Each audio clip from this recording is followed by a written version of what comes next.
नमस्कार, मैं विशाल। आज हम आ पहुंचे हैं प्रगति मैदान में, जहां पर लगा है किताबों का सबसे बड़ा मेला। जेनज़ियो के युग में रील्स की दुनिया में किताबों का कितना महत्व है, आइए जानते हैं जेनज़ियो से।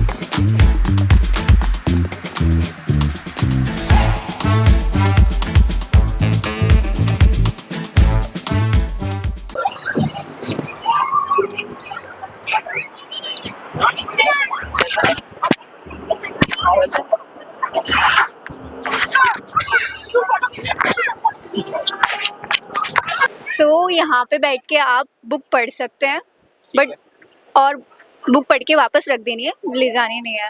और प्लस हम कैटलॉग भी देते हैं। बेटा भी तो बोलो। अरे ठीक है भाई।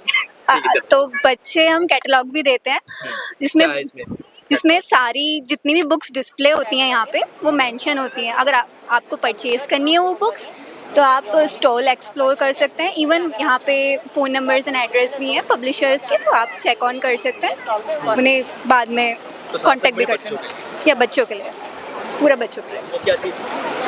ये ऑथर्स वॉल है, जहाँ पे हमें हर रोज़ भी ऑथर होते हैं। इस बुक्स के भी ऐसे, इन सब बुक्स या पब्लिकेशंस, ऑथर्स, डिफरेंट। राष्ट्रीय पुस्तक न्यास ओके, सो ये ऑथर्स वॉल है, जहाँ पे हम रोज़ एक थीम देते हैं जिसपे। अच्छा, इसको लिखता कौन है? ये बच्चे लिखते हैं, स्पेशली बच्चे लिखते हैं, बट इफ़ अडल्ट्स लिखना चाहें तो वी डोंट माइंड। तो जिनकी स्टोरी बेस्ट होती है वो हम चुनते हैं और उन्हें पब्लिश भी किया जाएगा इन द मैगज़ीन। जो इसमें लिखा गया है वो खुद से लिखते हैं या फिर ये कोई बुक्स है उस पे उसके थॉट्स होते हैं? देयर ओन थॉट्स, अपने थॉट्स लिखते हैं। और this is the wall of museum, जहाँ पे बच्चे according to the number colour करते हैं। हमने नंबर्स लिख रखे हैं, यहाँ पे कलर्स हैं, अकॉर्डिंग अपने आप ही और चेक करके ओके अपने आप ही वो चेक करके कलर करते हैं। हम कलर प्रोवाइड करते हैं और दे डू द कलर। और this is again a colour, it's kind of game.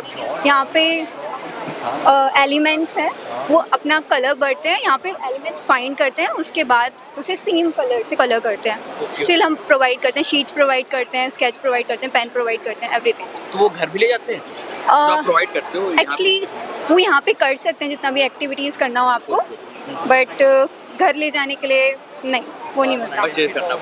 No, purchase नहीं, एवरीथिंग इज़ फ्री यहाँ पे। यू डोंट नीड टू पे एनी मनी हियर। सो ये यहाँ पे ये ट्री है, आप यहाँ पे अपना कुछ भी थॉट्स लिख के टांग सकते हैं।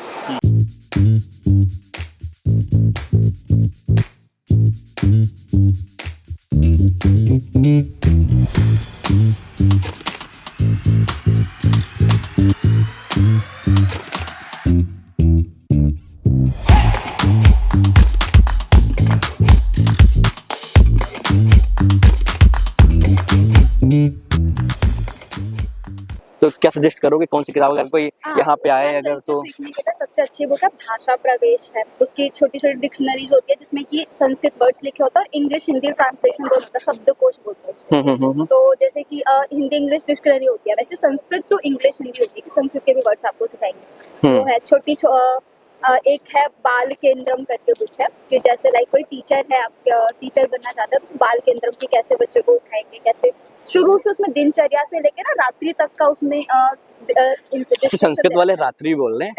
डर गई क्या? Okay sorry. हम पूरी संस्कृत में बोलते हैं। संस्कृत में बोलो ना, जैसे अभी इतनी देर से बात कर रहे हो हिंदी में, ये बेसिकली नेक्स्ट है।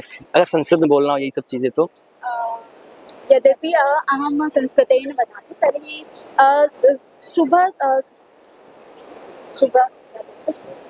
कोई नहीं, भूल जाओ, दूसरा आगे बढ़ो। एक्चुअली अभी मैं सीख रही हूँ। कौन सी ईयर है?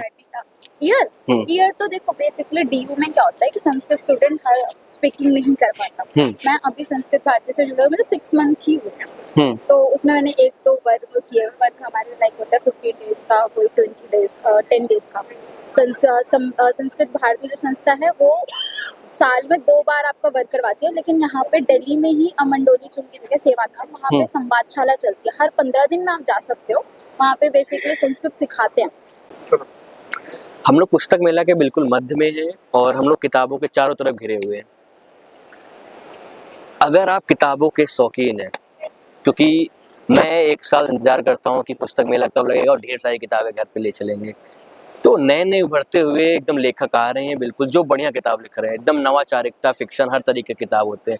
तो अगर आप पसंद करते हैं किताबों से, लेखकों को पसंद करते हैं, किसी भी तरह की किताब आप पसंद करते हैं, तो पुस्तक मेला में ज़रूर आएँ, क्योंकि किताबें पढ़ना इसलिए भी ज़रूरी होता है कि आपकी जो बुद्धि है ना, वो थोड़ा विकसित हो सके, थोड़ा संभ्रांत आपके पास शब्दों का चयन हो, आप बेहतर तरीके से अपने आप को प्रदर्शन कर सकते हैं कहीं पे भी। तो किताबें को पढ़ना इसलिए भी ज़रूरी होता है कि आपका नवाचारिकता आपके अंदर आए, ये झलकता रहे कि आप किस प्रकार के व्यक्ति हैं, मेधा से बिल्कुल भरपूर हो। तो किताबों का पढ़ना बहुत ज़रूरी है, पुस्तक मेला में ज़रूर आएँ, बहुत शानदार किताबें यहाँ पे हैं। I mean, it was a stupid thing to do. No, I'm not advising anyone to follow that example. Never read to a target. I want to particularly say to the younger people here, read for pleasure. भावनाओं तक पहुंचने का जो रास्ता है या मनुष्यता के अर्थ को या उसके उत्स को समझने का जो रास्ता है, वो सिर्फ और सिर्फ लिटरेचर है, साहित्य।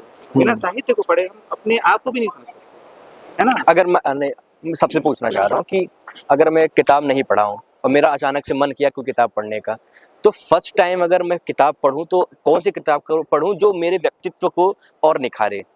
कोई फर्स्ट टाइम जो बुक पढ़ना चाहे अगर वो तो पढ़ते पढ़ते ही आएगा जो भी नहीं, सिर्फ फर्स्ट टाइम जो हिंदी साहित्य जो नहीं जानता। ठीक है, सबसे पहले रुचि हर आदमी की अलग अलग होती है, अपनी रुचि के हिसाब से वो डेवलप होता है, ठीक है। लेकिन अगर प्राइमरी लेवल पे मैं कहूँ तो सबसे ऐसी चीज लेनी चाहिए जिसकी भाषा बहुत ही सरल हो, सहज हो, है ना। लेकिन सहज में बिल्कुल हल्की ना हो, मतलब उसमें साहित्य फिर भी हो। आप एक नाम अगर पूछेंगे तो मैं सिर्फ और सिर्फ प्रेमचंद को रिकमेंड करूँगा। प्रेमचंद की कौन गोदान कोई कुछ भी उठा लीजिए, अब कहीं से आप देख लीजिए प्रेमचंद की कोई कहानी है, उपन्यास, कुछ भी उठा लीजिए आप। अच्छा, वैसा किताब लिखना बंद मुझे लगता है, क्योंकि अगर मैं किताब देखता हूँ तो उस टाइप की जो प्रेमचंद अज्ञेय जी की किताबें थी वो सब आजकल लिखना लोग बंद कर दिए। समय आगे बढ़ गया, दौर आगे, समय देखिए, समय हमेशा आगे चलता है ना।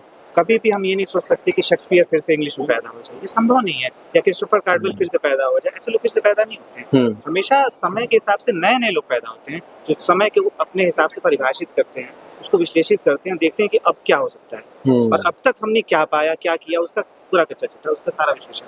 तो ये हमेशा हर दौर में होता है। तो हमें ऐसे नहीं सोचना चाहिए कि अब क्यों ऐसे, क्यों नहीं, हम क्यों चाहते हैं कि ऐसे ही लोग पैदा हों, हम ये क्यों नहीं चाहते, क्योंकि जमाना तो बदल चुका है। आज के दौर में क्या आगे पैदा हो सकते थे? नहीं पैदा हो सकते थे। पता चलता है आगे जी भी रील लिखते रहते। तो भाषा जो है बहता हुआ पानी है, अगर वो रुक जाएगा तो फिर वो गंदला हो जाएगा, वो सड़ जाएगा पानी। तो पानी को हमेशा बहना चाहिए और हमेशा हमें आगे देखना चाहिए। तो अपनी भाषा का विकास कैसे होगा? जब हम उसमें काम करेंगे, है ना, उसमें लिखेंगे, पढ़ेंगे, अपनी भावनाओं को व्यक्त करेंगे, ठीक है।